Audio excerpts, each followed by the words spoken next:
시청자 여러분 안녕하십니까? 9월 27일 금요일 뉴스타트 1부 시작합니다. 먼저 주요 뉴스입니다. 김건희 여사의 명품 가방 수수 의혹을 수사한 검찰이 수사 결과를 검찰총장에게 보고했습니다.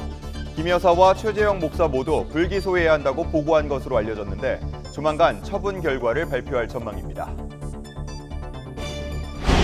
윤석열 대통령이 거부권을 행사한 법안 6개가 모두 국회 본회의에서 부결됐습니다. 이를 두고 여야가 또 충돌했는데 민생 법안 처리엔 지장을 주지 않았습니다.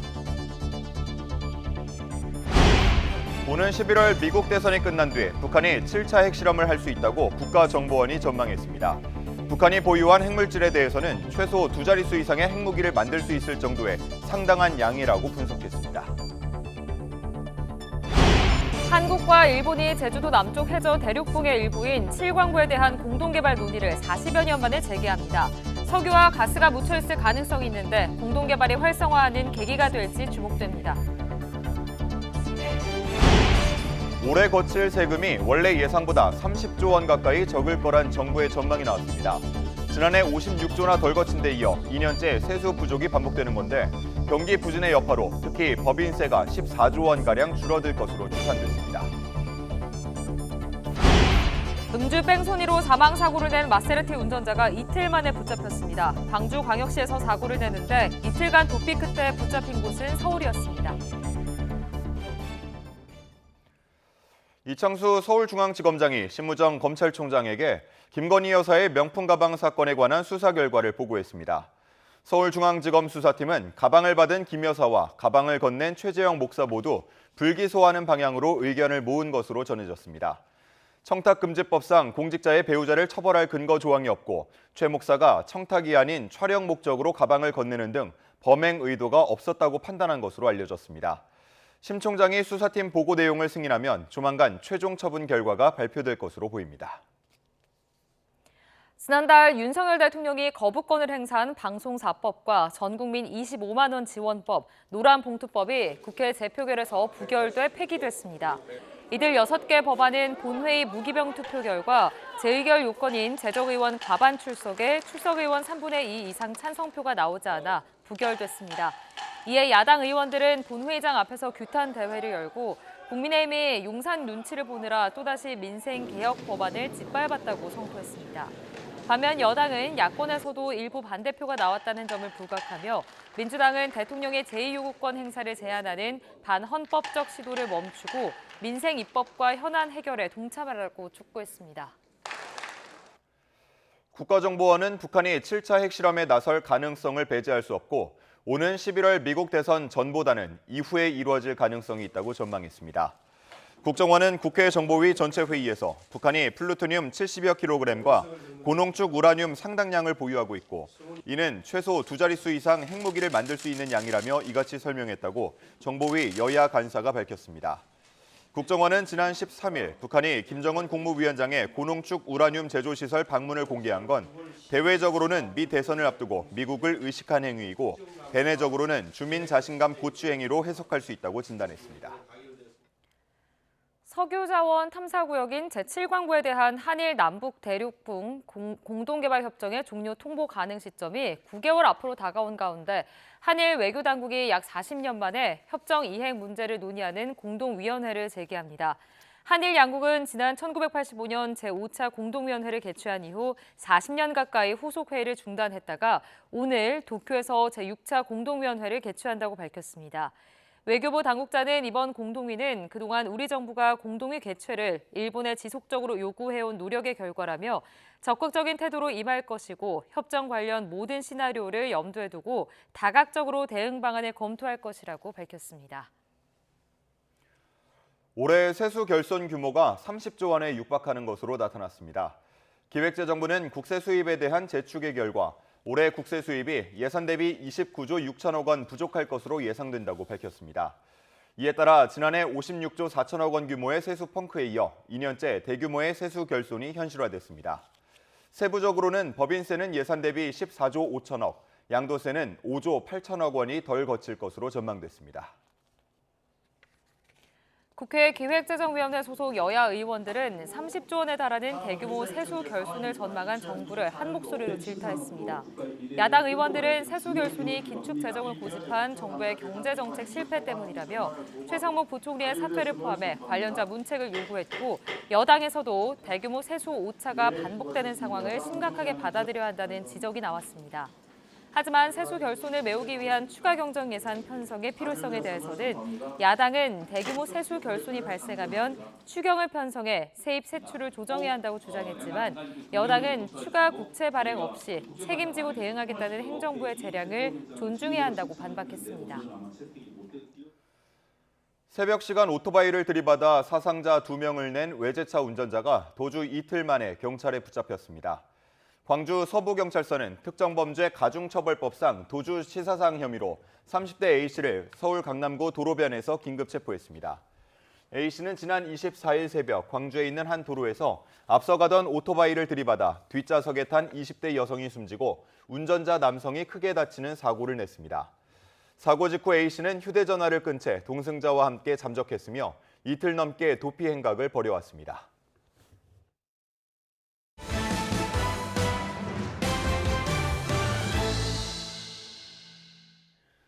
김건희 여사의 명품 가방 수수 의혹을 수사한 검찰이 김 여사와 최재형 목사의 처분 방향을 검찰총장에게 보고했습니다. 수사팀은 김 여사와 최 목사 모두 재판에 넘기지 않기로 결론 내린 것으로 전해졌는데, 조만간 처분 결과를 발표할 전망입니다. 홍민기 기자입니다. 이창수 서울중앙지검장이 심우정 검찰총장과의 첫 정기 보고에서 명품 가방 의혹 수사 결과를 보고했습니다. 수사팀은 김건희 여사와 최재형 목사를 모두 불기소하기로 가닥을 잡은 것으로 알려졌습니다. 김 여사가 최 목사에게 받은 300만 원 상당의 명품 가방과 향수, 화장품 등 선물에 직무 관련성과 대가성이 인정되지 않고, 따라서 김 여사에 대해 변호사법 위반과 알선수재 혐의를 적용할 수 없다고 본 것으로 전해졌습니다. 또 공직자 배우자에 대한 처벌 조항이 없는 청탁금지법 위반에도 해당하지 않는다고 판단한 걸로 알려졌습니다. 김 여사 수심위에서 만장일치로 불기소 처분을 권고한 것과 달리 최 목사 수심위에서는 법조인들 사이에서도 직무 관련성 여부에 대한 판단이 나뉘는 만큼 법원 판단을 받아보자는 권고가 나왔지만, 검찰은 직무 관련성이 인정되지 않는 이상 최 목사에 대해서도 청탁금지법 혐의를 인정할 수 없다고 보고 무혐의 결정을 내린 것으로 전해졌습니다. 검찰이 이대로 사건을 처분한다면 수심위의 기소 권고에도 불구하고 사건을 불기소하는 첫 번째 사례가 됩니다. 검찰은 지휘권을 가진 심 총장의 최종 승인을 받아 다음 주쯤 처분 결과를 발표할 전망입니다. YTN 홍민기입니다. 김건희 여사가 지난 7월 검찰 조사에서 2010년 5월 이후로 자신이 직접 대신증권 계좌를 운용했다고 진술한 것으로 전해졌습니다. 문제의 김 여사 계좌는 도이치모터스 사건 1, 2심 재판부가 시세 조종에 동원됐다고 명시한 김 여사 명의 계좌 3개 중 하나로 2010년 11월 1일 도이치모터스 주식 8만 주를 주당 3,300원에 매도하는 주문이 체결됐습니다. 김 여사는 지난 7월 20일 검찰 대면 조사에서 매도 결정은 김 씨 등이 서로 나눈 문자 메시지와 무관하다고 설명한 것으로 알려졌는데, 주가 조작범들의 지시에 관여 없이 독자적 판단으로 주식을 거래했고 결국 짜고 치는 통정 매매도 아니었다는 취지의 진술로 보입니다. 윤석열 대통령이 거부권을 행사한 법안 6개가 모두 국회 본회의에서 부결됐습니다. 이를 두고 여야는 또 한 차례 충돌했는데, 이어서 예고됐던 무쟁점 민생 법안 처리엔 지장을 주지 않았습니다. 정인용 기자입니다. 국회 본회의에선 대통령 제2요구권, 즉 거부권이 행사된 6개 법안이 예정대로 상정됐습니다. 공영방송 지배구조 개편을 위한 방송사법과 전국민 25만 원 지원법, 파업 노동자에 대한 기업의 손해배상 청구를 제한하는 노란봉투법이 대상이었는데 모두 국회 문턱을 넘지 못했습니다. 부결되었음을 선포합니다. 부결되었음을 선포합니다.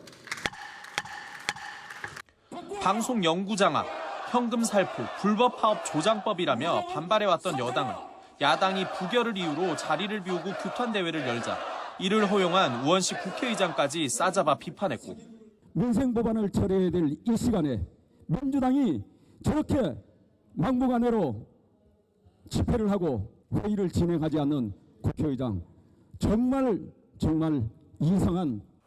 야당은 법안 폐기라는 도돌이표 정국이 반복된다고 하더라도 입법권을 포기할 수 없다며 여당이 용산 대통령실 거수기 노릇만 한다고 날을 세웠습니다. 민생 개혁 입법 거부하는 윤석열 정권 규탄한다.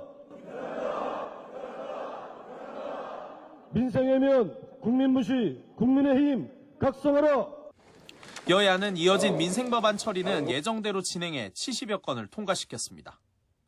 부모 육아휴직 기간, 배우자 출산휴가를 확대하는 법안과 딥페이크 기술을 이용한 디지털 성범죄의 처벌을 강화하는 법안 등이 포함됐습니다. 여러 가지 모욕적인 상황도 감내하면서 협상하고 협력해 주시고 국민만 바라보고 일해오신 결과물이라고 생각합니다. 민생 경제가 파탄나고 국민이 각자 도생의 뺑뺑이를 도는 상황에서 민주당이 유일한 희망입니다. 일각에선 다음 달 국정감사를 앞두고 뒤늦게 민생 법안을 무더기 처리한 것 아니냐는 비판도 나옵니다. YTN 정인용입니다. 국회가 여러 민생 법안을 처리하기 위해 본회의를 열었지만 예상과 달리 시작부터 파행을 빚었습니다. 국가인권위원을 선출하는데 야당이 추천한 후보와 달리 여당목 후보 선출안이 부결되자 반발하는 여당과 이에 맞서는 야당 사이 고성과 막말이 오갔습니다. 손효정 기자입니다. 딥페이크 방지법을 비롯해 70여 개 민생 법안을 처리하기 위해 열린 국회 본회의. 본격적인 법안 처리를 시작하기도 전에 본회의장은 고성과 항의로 아수라장을 방불케 했습니다. 야당이 추천한 국가인권위원 선출안은 통과됐지만 여당목 후보 선출안은 야당 반대표로 부결됐기 때문입니다. 국가인권위원회 위원 한석훈 선출안은 총 투표수 298표 중 가 119표, 부 173표, 기권 6표로서 부결되었음을 선포합니다. 여당 의원석에선 즉각 항의가 터져 나왔습니다. 국민의힘 추경호 원내대표가 약속과 다른 결과라며 정회를 요청하자 당초에 약속했던 거하고 전혀 다른 지금 진행이 됐으니 결과가 나왔으니 여기에 대해서는 우리 의원들이 지금 완전히 당했다고 생각한단 말이에요. 총의를 모아야 돼요 지금. 민주당 박찬대 원내대표는 자율투표로 나온 결과라고 맞섰습니다. 당론을 정하지 않고 국힘에서 추천한 인권위원회에 대해서 부적절한 인사다라고 하는 자유발언이 있었고요. 그 자유발언에 의원들이 부결표를 던지고 돌리고. 하지만 장내 소란이 계속되자 우원식 의장은 결국 본회의 진행을 잠시 멈췄습니다. 지금은 좀 각별한 상황이니까 15분만 정회하겠습니다. 30여 분 뒤 본회의가 간신히 재개됐지만 국민의힘은 합의한 약속도 지키지 않으면 공존할 수 있겠느냐며 야당을 맹비난했습니다. 사기 범죄가 점점 더 창궐해서 우려스러운 상황이라고 그러는데 국회 본회의장에서도 제가 사기를 당할 줄은 몰랐습니다. 민주당은 한석훈 후보의 자질을 문제 삼으며 윤석열 정권의 잘못된 인사권을 견제한 거라고 응수했습니다. 누가 사기를 당했습니까? 국민이 사기를 당하지 않았습니까? 윤석열 정권의 인사가 잘못된 부분에 대해서는 견제할 수 있는 권한은 입법부밖에 없다. 국민의힘 의원들이 사기꾼이라고 소리치자 민주당 의원들이 김건희 여사나 윤석열 대통령을 외치며 고성이 오갔습니다.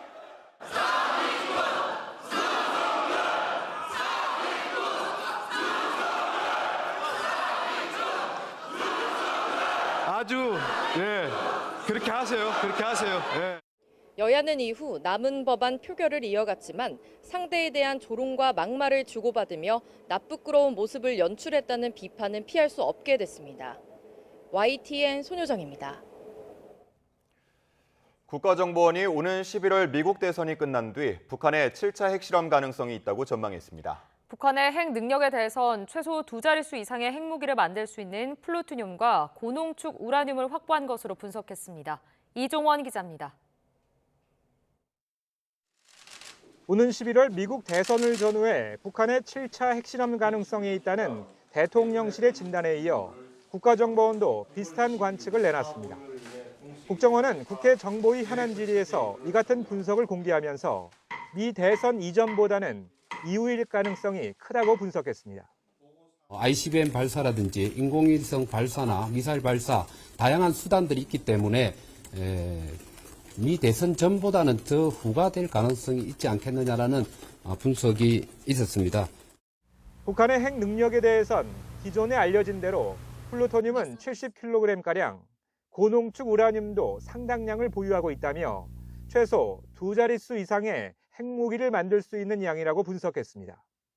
최근 북한이 김정은 국무위원장의 고농축 우라늄 제조시설 방문을 공개한 의도에 대해선 미국 대선 등 대외적인 요인은 물론 북한 내부 결속을 위한 대내용 메시지 성격도 있는 것으로 봤습니다. 해당 제조시설 위치에 대해선 영변보다는 평양 인근인 강선일 가능성이 크다면서도 단정하진 않았습니다. 북한이 농축 우라늄 활동을 가속화하려는 조짐을 보이는 가운데 영변에서의 또 다른 원자로 가동이나 이런 것에 대해서도 계속 우리가 감시 내지는 주시하고 있다. 국정원은 지난 18일 북한의 고중량 탄두를 장착한 전술 탄도미사일 시험 발사는 정밀 타격 능력을 검증할 목적이었다며 두 발 가운데 한 발이 표적지에 도달해 과거보다 조금 개선됐다고 평가했습니다. YTN 이종원입니다. 일본의 비협조로 공동개발이 멈춰선 석유자원 탐사구역 7광구에 대한 협정을 일본이 종료할 수 있는 시점이 9개월 앞으로 다가왔습니다. 네, 이를 앞두고 한일 당국이 약 40년 만에 협정 이행 문제를 논의하는 공동위원회를 오늘 재개하기로 했습니다. 공동개발이 활성화하는 계기를 마련할 수 있을지 조수연 기자가 전망했습니다. 제주도 남쪽 대륙붕 일부 구역으로 면적이 8만여 제곱킬로미터에 이르는 7광구. 한일 양측은 1978년 7광구에 대한 유전 공동개발 협정을 맺고 공동 탐사를 시작했습니다. 그러나 2002년 탐사 이후 일본은 공동개발 중단을 선언했습니다. 경제성이 없다는 게 표면적인 이유였지만 대륙붕 경계 기준이 일본에 유리하게 바뀌면서 소극적인 자세로 돌아섰다는 분석이 잇따랐습니다. 일본이 이르면 내년 6월 협정 조기 종료를 통보한 뒤 독자 개발을 노릴 것이라는 관측 속에 우리 외교당국은 협정 활성화를 일본에 촉구해왔습니다. 1985년 이후 중단됐던 공동위원회 재개를 지속적으로 요구했고 그 결과 도쿄에서 약 40년 만에 제6차 공동위원회가 개최됩니다. 한국이 갖고 있는 우려라든지 양국이 조금 더 검토해볼 여지가 있는 부분이라든지 이런 거를 같이 논의를 해가면서 같이 이야기를 할 수 있는 자리가 마련이 됐고 이번 회의에서 협정의 장래가 결정되는 것은 아니지만 외교부는 적극적인 태도로 임하며 모든 시나리오를 염두에 두고 다각적으로 대응 방안을 검토하겠다고 밝혔습니다. 현행 협정을 유지하면서 국익을 수호할 수 있는 방향으로 일본 측과 협상을 진행한다는 방침입니다. 저희들은 협정 체제가 그대로 이어지는 것이 양국 관계를 위해서 중요하고 또 협상에도 더 우호적인 분위기가 될 것이기 때문에 그런 방향으로 하자고 지금 설득을. 협정은 2028년 6월 22일을 기해 만료되지만 만료 3년 전인 내년 6월 22일부터 일방 당사국이 협정 종료를 통보할 수 있습니다.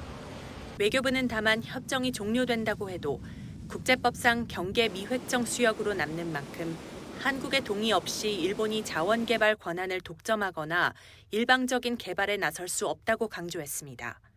YTN 조수연입니다.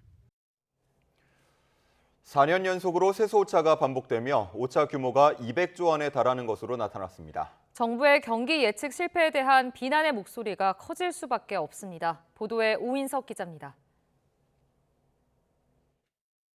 정부는 국세 수입 재추계 결과 올해 세수가 예산 대비 29조 6천억 부족할 것으로 예상했습니다. 지난해 56조 4천억의 세수 펑크에 이어 2년째 역대급 세수 부족이 현실화된 겁니다. 앞선 문재인 정부 때인 2021년과 2022년엔 예측보다 과도하게 많은 세금이 거치는 초과 세수가 발생했습니다. 세수 오차가 반복되면서 최근 4년간 오차 규모는 200조 원에 달합니다.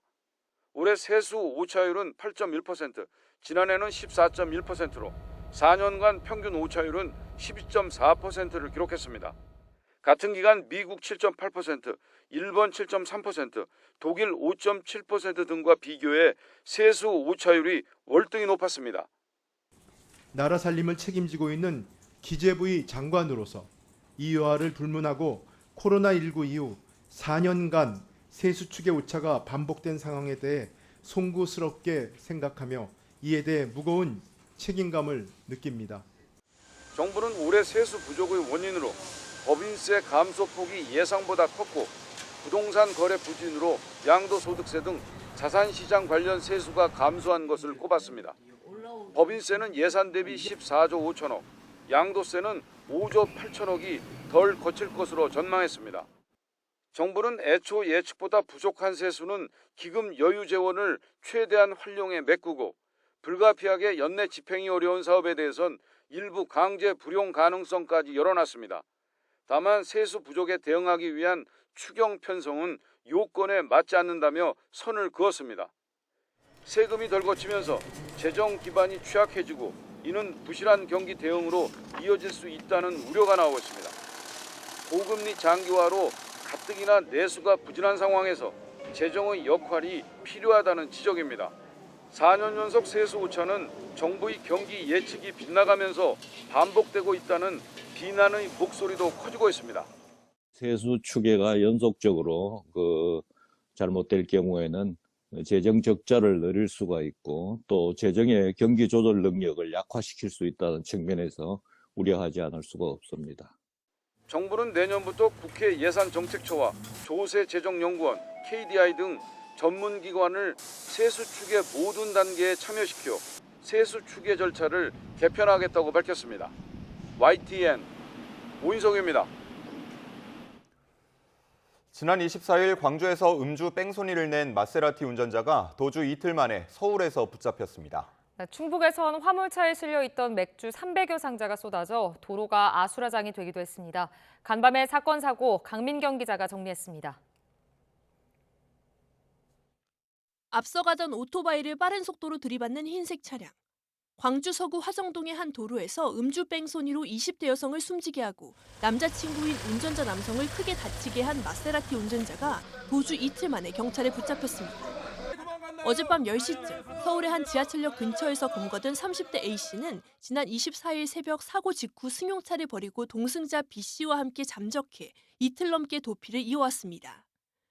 A씨와 동승자 B씨까지 긴급 체포한 경찰은 이들과 함께 술을 마시고 도피를 놓은 C씨까지 입건해 정확한 범행 경위와 추가 조력자 등을 파악할 예정입니다.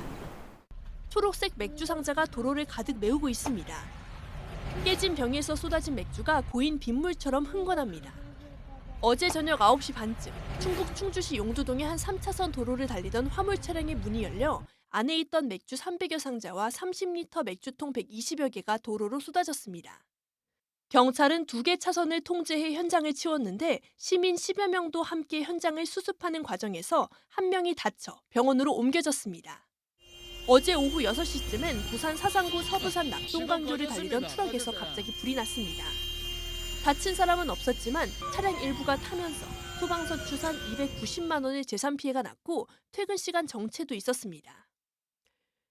오후 3시쯤엔 호남고속도로 대전 방향 유성나들목 인근에서 기초훈련을 마치고 이동하던 군인 100여 명을 태운 버스 3대와 인솔 승합차가 연달아 부딪혀 군인 18명이 다쳤지만 모두 생명에 지장은 없었습니다. YTN 강민경입니다. 어제 저녁 7시쯤 경남 양산시 동면의 한 도로에 멈춰있던 SUV 차에서 불이 났습니다. 운전자인 남성은 무사히 대피해 인명피해는 없었습니다.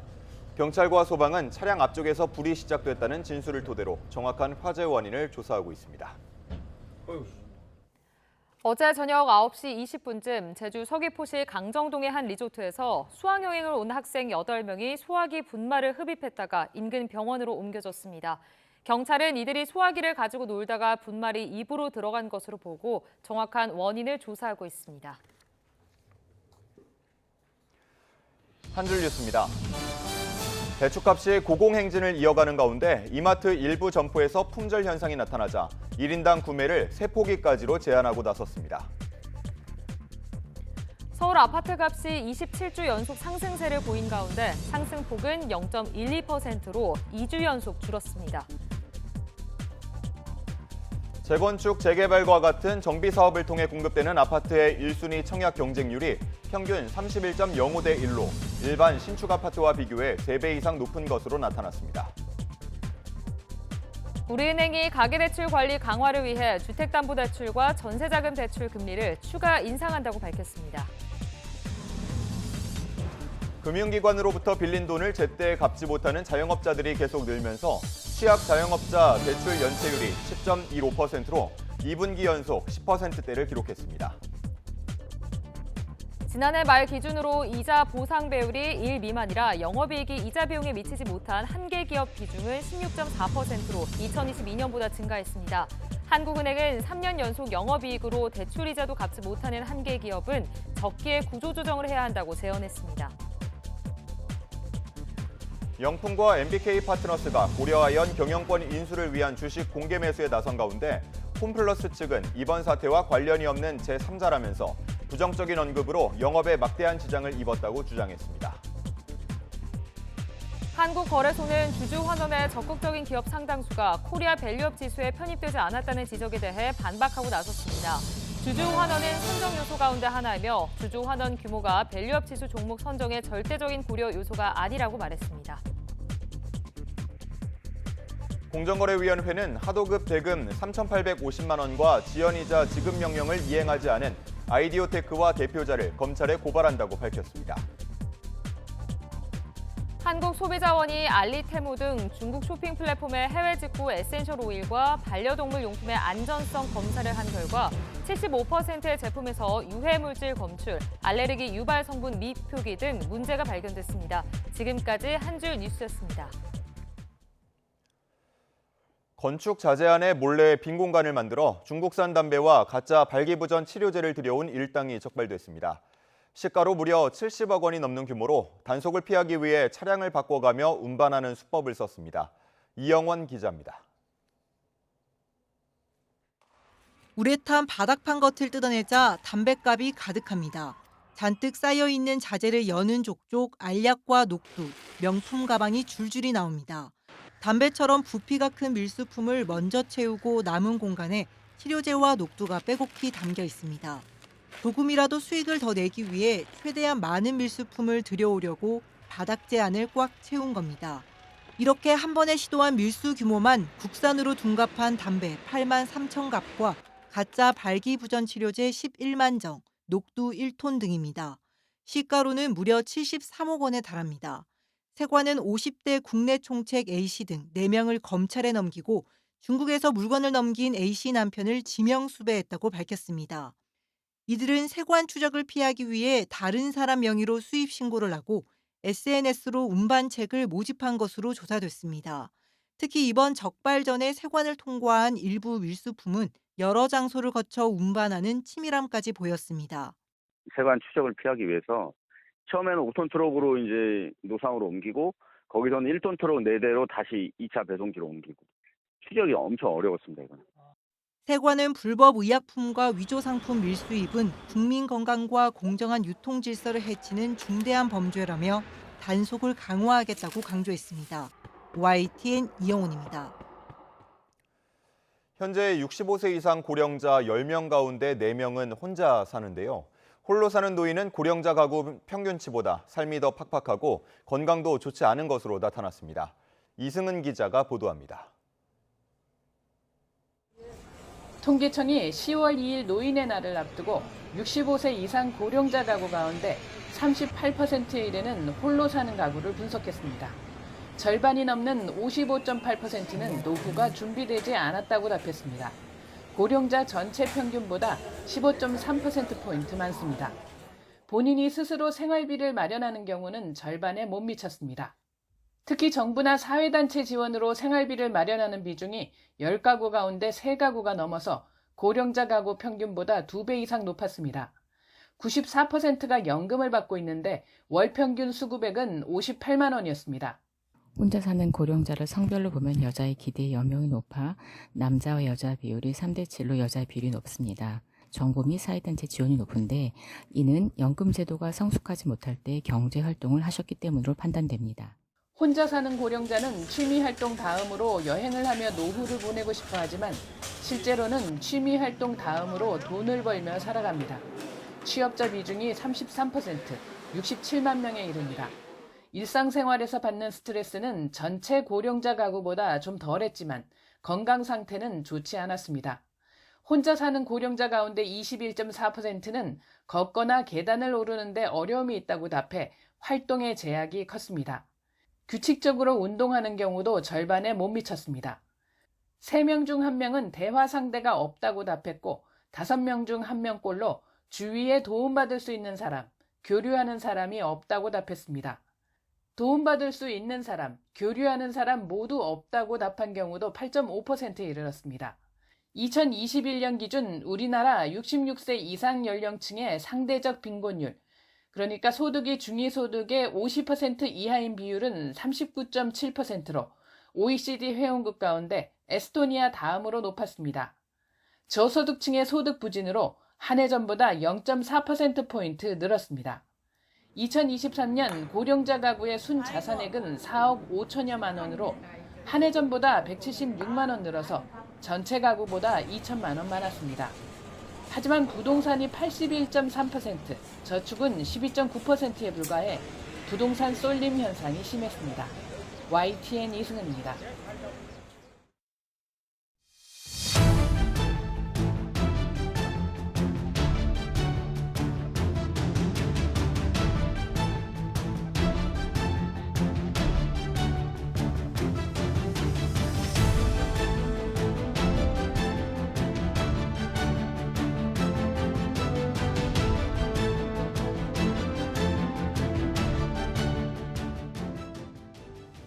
우크라이나군의 본토 공격에 대응해 러시아군은 우크라이나 에너지 운송시설 등을 공습했습니다. 젤렌스키 대통령이 지원 확보를 위해 미국을 방문하고 있는 가운데 바이든 대통령은 10조 원대 대규모 안보 지원을 발표했습니다. 김지영 기자가 보도합니다. 어두운 밤하늘에 사이렌 소리가 요란합니다. 우크라이나 수도 키이우 등지에 러시아군이 밤새 미사일과 드론을 날려 방공망이 가동됐습니다. Подумала, що зараз буде взриватися дом, чи буде сильний пожар, і треба швидше вибігти на вулицю. Постало як зарево таке, видно стало дуже. 특히 러시아군은 우크라이나 에너지 운송 시설에 대한 공습을 집중했습니다. 유엔은 러시아의 공습으로 우크라이나 발전 용량의 약 70%가 손상을 입은 것으로 파악했습니다. 군수물자를 가동하는 에너지 시설 공격은 전쟁 규범에 어긋나지 않는다는 게 러시아 측 주장입니다. 정작 러시아는 전체 예산의 3분의 1을 석유와 천연가스 수출에 의존하고 있습니다. 푸틴 대통령은 러시아 에너지 수출의 90% 이상은 서방의 제재에 동참하지 않은 우방국들이 차지한다고 강조했습니다. На долю дружественных стран приходится свыше 90% энергетического экспорта России. При этом его физический объем, за исключением природного газа, тоже для специалистов понятно почему, практически сохранилось на уровне 2021 года. 이는 우크라이나 침공 이후 서방의 고강도 제재에도 러시아가 에너지 수출에 별다른 타격을 입지 않았다는 뜻으로 해석할 수 있습니다. 반면 방미 중인 젤렌스키 우크라이나 대통령은 바이든 대통령과 해리스 후보를 만나는 등 지원 확대를 위한 행보를 이어가고 있습니다.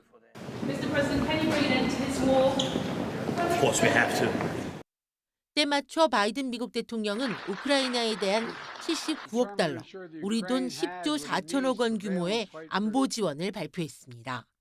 특히 이번 지원안에는 우크라이나의 장거리 타격 능력을 강화하기 위해 F-16 전투기에서 사용되는 사거리 130km짜리 통합 원거리 무기 제이소 제공도 처음 포함됐습니다. 다만 바이든 대통령은 미국이 제공한 무기로 러시아 본토를 타격할 수 있게 해달라는 우크라이나의 요청을 승인할 계획은 없다고 미국 정부 관계자는 전했습니다. YTN 김지영입니다. 국제사회의 휴전 압박에도 이스라엘은 레바논 수도 베이루트 등의 추가 공습에 나서 드론 부대 사령관을 제거했다고 밝혔습니다. 유엔 총회 참석을 위해 미국을 방문한 네타냐후 이스라엘 총리는 전력을 다해 헤즈볼라 공격에 나서겠다며 지상전 의지를 굽히지 않았습니다. 정유신 기자의 보도입니다. 고층 아파트가 밀집한 건물 사이로 미사일 3발이 연달아 꽂힙니다. 이스라엘군이 베이루트 남부 다이의 아파트 한 동을 겨냥해 표적 공습에 나선 겁니다. 레바논 언론들은 이번 폭격으로 최소 4명이 숨지고 10여 명이 다쳤다고 전했습니다. حي شعبي وسكني بامتياز تعرض لإطلاق صواريخ من ضمن الهمجية اللي قائمة من خلال أسبوعين نحن عم نشهدها. 이스라엘군은 헤즈볼라 거점을 겨냥한 정밀 폭격으로 드론 부대 사령관 후세인 사루르를 제거했다고 밝혔습니다. 사루르는 가자지구 전쟁이 발발한 이후 헤즈볼라의 드론 생산을 이끌며 이스라엘 공격을 수행했다고 이스라엘군은 주장했습니다. 미국이 주도하는 휴전 제안을 일축한 네타냐후 총리는 미국으로 향하는 전용기에서 공습을 승인했다고 말했습니다.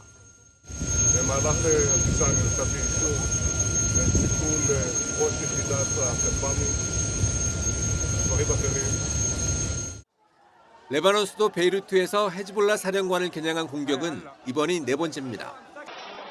앞서 20일엔 헤즈볼라의 특수부대 지휘관 이브라임 아킬이, 지난 24일엔 헤즈볼라의 미사일 부대 사령관 이브라임 무함마드 쿠바이시가 폭사했습니다. 이에 맞서 헤즈볼라도 이스라엘 북부 라파엘 방위산업단지를 겨냥해 로켓 수십 발로 대응했지만 대부분 요격당했습니다.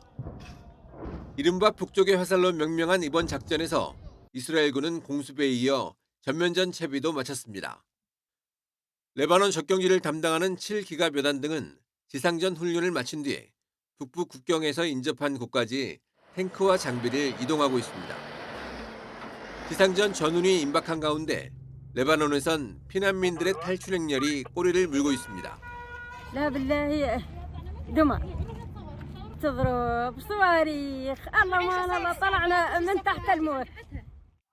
이스라엘의 대규모 공습이 시작된 지난 한 주 동안 레바논에서 사망자는 700명에 육박하고 9만여 명이 집을 잃은 것으로 파악됐습니다. YTN 정유신입니다. 국민의힘 한동훈 대표가 윤석열 대통령과의 독대를 재요청한 뒤 친한계와 친윤계의 신경전이 김건희 여사 문제로 옮겨붙으며 갈등이 고조되고 있습니다. 대통령실은 한 대표와의 독대는 전체적인 상황을 보고 판단해야 한다며 아직 정해진 게 없다고 밝혔습니다. 임성재 기자의 보도입니다. 여권 내 대통령과의 독대 문제가 김건희 여사 논란으로 향하는 분위기입니다. 친한계에선 독대의 최대 걸림돌이 김 여사 문제일지도 모른다는 시각과 함께 결국은 매듭 짓고 가야 할 일이란 목소리가 나오고 있습니다. 동반 하락하는 당정 지지율의 원인이 해당 논란에 있다는 판단이 깔린 거로 보입니다. 김건희 여사 관련해서도 여러 가지 논란이 있기 때문에 국민들은 이런 문제를 빨리 해결하는 걸 원해요. 그렇지 않아요? 국민들은 그렇지 않습니까? 그게 이제 그렇겠죠. 국정 지지도로 연결이 되고 있는 상황이기 때문에. 여당의 김 여사 방어에도 한계가 있을 수 있다면서 김 여사의 직접 사과가 필요하다는 의견도 적지 않습니다. 친윤계는 그러나 김 여사의 사과가 전략적으로 굉장히 어려운 사안이라고 맞받았습니다. 야당이 김 여사 문제를 대통령 탄핵을 위한 징검다리로 삼는 상황에서 이 문제를 부각하는 건 대통령을 더 궁지로 몰 뿐이란 반박입니다. 한 고개를 넘으면 끝나는 게 아니고 한 가지 사과를 하고 나면요. 이건 왜 안 하느냐. 그리고 그때부터는요. 과거 경험으로 나머지 그냥 황당한 의혹 제기도 사실로 돼요. 독대 재요청이 언론을 통해 흘러나온 것에도 내부에서 몽둥이를 들고 괴롭히는 것밖에 안 된다는 불편한 기색을 다시금 드러냈습니다. 대통령실 역시 한 대표와의 독대 여부는 전체적인 상황을 보고 정무적인 판단을 해야 할 문제라며 아직 정해진 게 없다는 입장을 유지했습니다. 당내에선 내심 계파 갈등으로 비화하는 윤 대통령과 한 대표의 불편한 관계에 반전을 기대하는 기류도 읽힙니다. 갈등 장기화가 당정 모두에게 득이 될 게 없기 때문으로 보이는데 양측 간 관계 해소가 여권의 최대 숙제로 남게 됐습니다. YTN 임성재입니다. 오늘의 주요 국회 일정입니다. 국민의힘 한동훈 대표가 다음 달 16일 보궐선거가 열리는 인천 강화군을 찾아 지역 표심을 공략합니다. 이번 방문에서 한 대표는 박용철 강화군수 후보 선거대책위원회 발대식 참석을 시작으로 강화 지역을 두루 훑으며 유권자들과 만날 예정입니다. 한 대표는 선거일 전까지 부산 금정구와 전남 곡성군 등 당에서 후보를 낸 다른 재보궐 지역도 방문한다는 계획입니다. 더불어민주당 전 정권 정치탄압대책위원회 소속 의원들은 오늘 대검찰청을 항의 방문해 문재인 전 대통령 검찰 수사 중단을 요청하기로 했습니다. 대책위는 심우정 검찰총장과 면담을 추진할 예정이라며 최근 문 전 대통령 일가 수사 과정에서 벌어지는 검찰의 불법적 행태에 조치를 요구할 계획이라고 설명했습니다.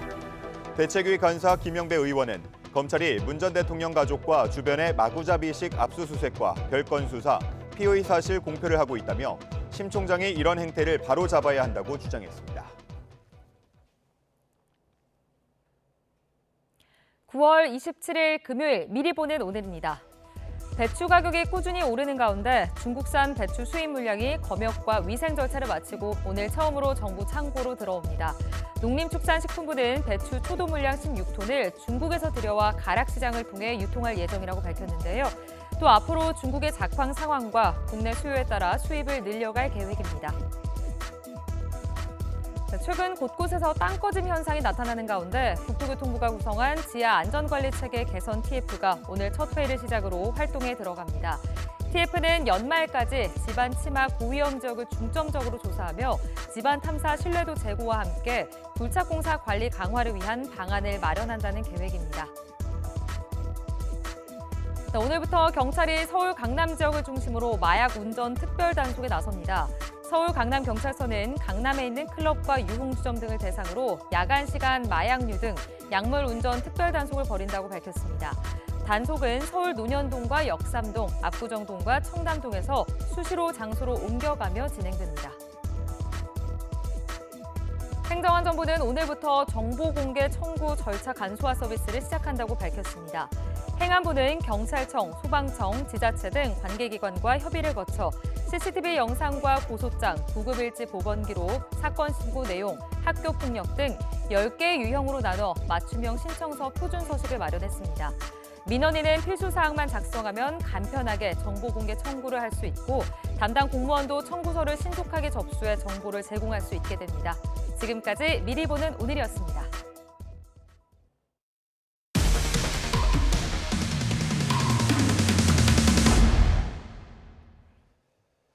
YTN은 아트테크를 빙자한 돌려막기 사기 의혹이 불거진 갤러리K 관련 보도를 이어가고 있습니다.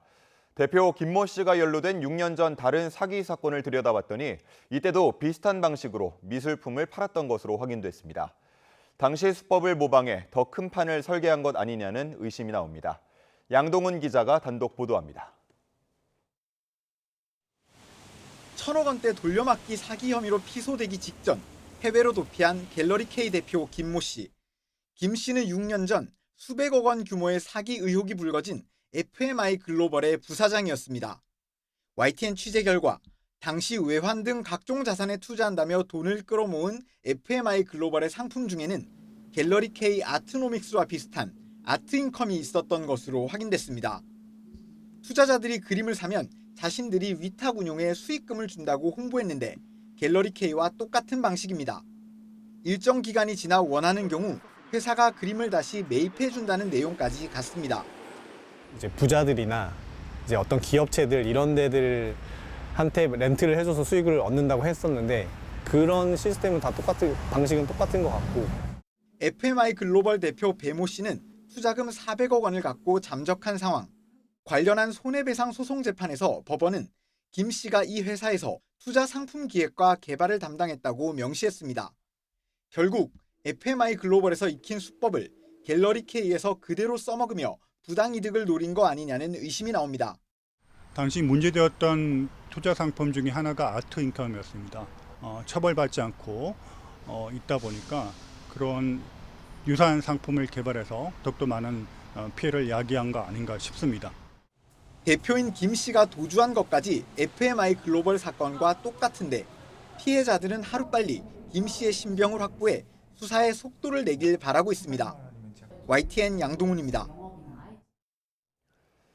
세계문화유산 수원 화성 일대에서 다채로운 가을 축제가 펼쳐집니다. 성곽을 배경으로 특수 조명을 이용해 펼치는 미디어 아트쇼가 이번 주말 먼저 시민들을 찾아갑니다. 최명신 기자가 소개합니다.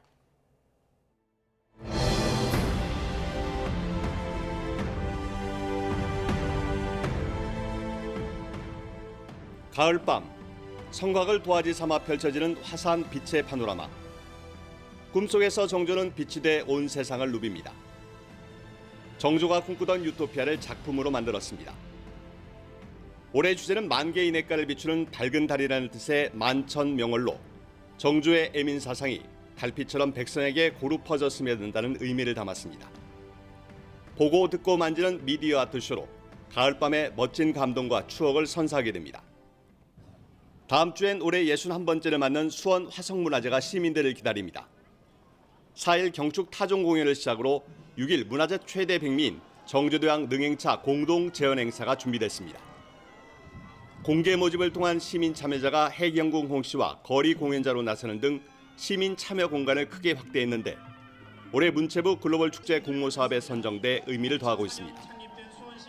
새빛 축성, 효에 물들다를 비롯한 23개의 다채로운 공연과 체험 관련 부대 행사를 비롯해 퓨전 국악과 해병대 의장대 공연도 추천 목록입니다.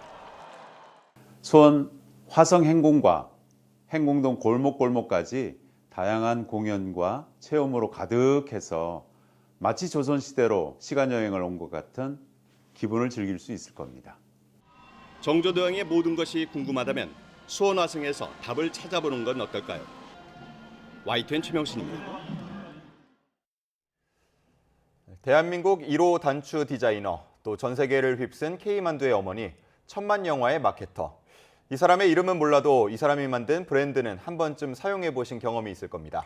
네, 성공한 브랜드 컨설턴트이자 기업인 노희영 대표의 이야기를 정유진 기자가 전해드립니다. 미국에서 의과대학을 다니던 노희영 대표. 수학과 대학생 인턴십을 하던 중 돌연 디자인 스쿨로 편입하며 인생의 진로를 바꿨습니다. 엄마 내일 우리 학교 올 때 이렇게 입고 와. 사람들이 다 너무 멋있다 그랬다는 거예요.